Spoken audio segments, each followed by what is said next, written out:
नमस्ते दोस्तों, मैं हूं शुभम प्रधान और मेरे साथ है मेरा दोस्त देवकंता रॉय।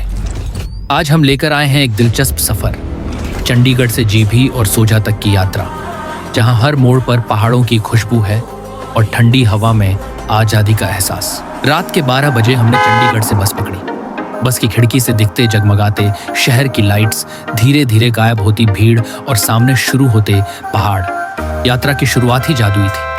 सुबह 5 बजे बस ने हमें और टनल पर उतारा। चारों तरफ सन्नाटा, ठंडी हवा और हल्की धुंध, मानो सुबह ने हमें अपने अंदाज में स्वागत किया। और टनल से जीबी के लिए टैक्सियां मिलती हैं, लेकिन हमने बजट ट्रैवल का रास्ता चुना।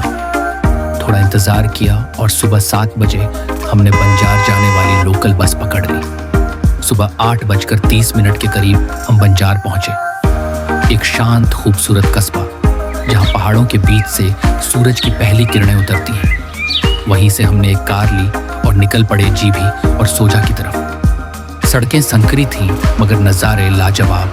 चारों ओर देवदार के जंगल, झरनों की आवाज़ और धुंध में लिपटी घाटियां। जीभी वाटरफॉल की चमकती बूंदें, मिनी थाईलैंड की हरियाली और सोजा की शांति, सब कुछ दिल को छू गया। हर जगह का अपना रंग था और हर नज़ारा किसी पेंटिंग से कम नहीं लगा। दोपहर के बाद हमने शुरू किया रघुपुर किला, रघोपुर फोर्ट का ट्रैक। करीब 3 किलोमीटर का रास्ता जो घने पाइन के जंगलों के बीच से होकर जाता है। ऊंचाई बढ़ती गई और साथ में बढ़ता गया रोमांच। पेड़ों के बीच से छनती धूप, हवा में देवदार की खुशबू और पक्षियों की आवाज।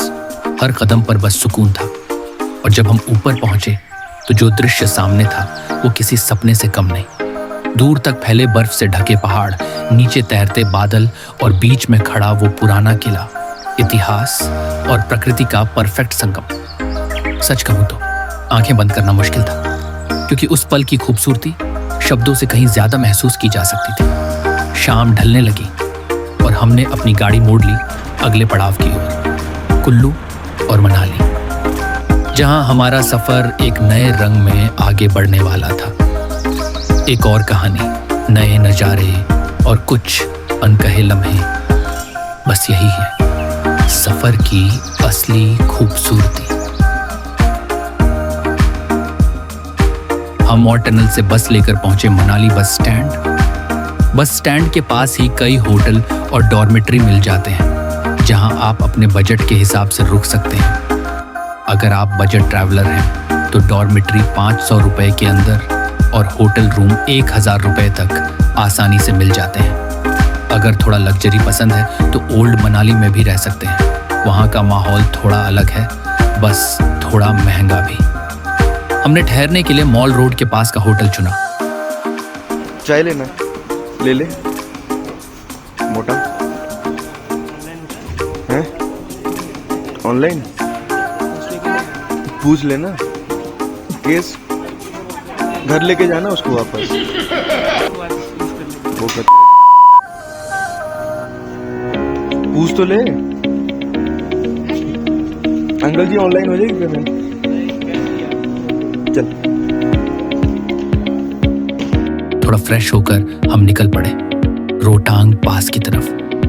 अब ध्यान रहे, रोहतांग पास पर बाइक की एंट्री अलाउ नहीं है, तो वहां जाने के लिए सिर्फ 4 पहिया गाड़ियां ही जाती हैं। मनाली से रोहतांग पास करीब 55 किलोमीटर की दूरी पर है। पूरा रास्ता चढ़ाई वाला, लेकिन हर मोड़ पर दिल जीत लेने वाले नज़ारे। मनाली से करीब 35 किलोमीटर आगे एक जगह आती है, मरही। वहां पहुंचकर लगता है जैसे थकान गायब हो गई हो। ठंडी हवा के बीच गर्मा गर्म चाय और पराठे, बस क्या कहने।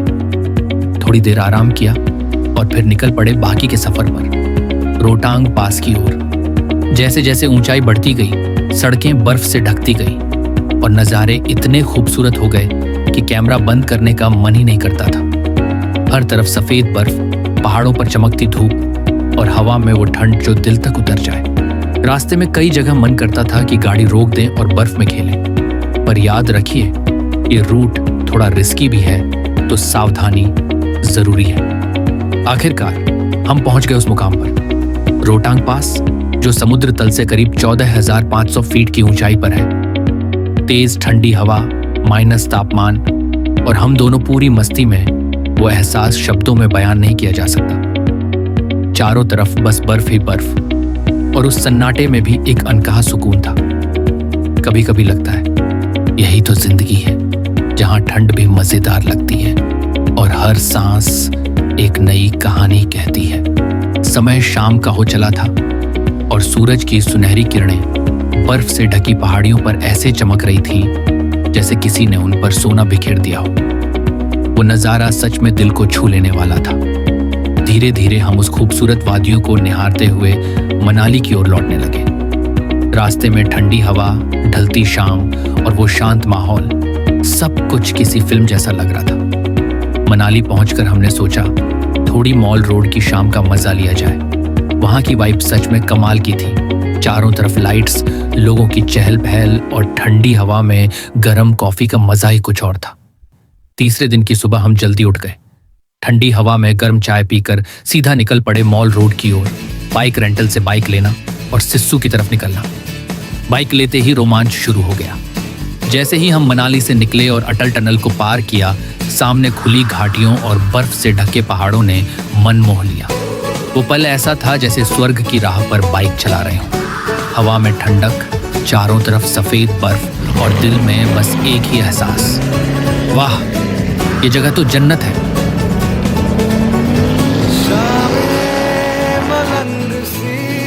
रातें सुरंग सी, बागी उड़ान पे ही ना जाने क्यों इलाही मेरा जी आए आए, इलाही मेरा जी आए आए।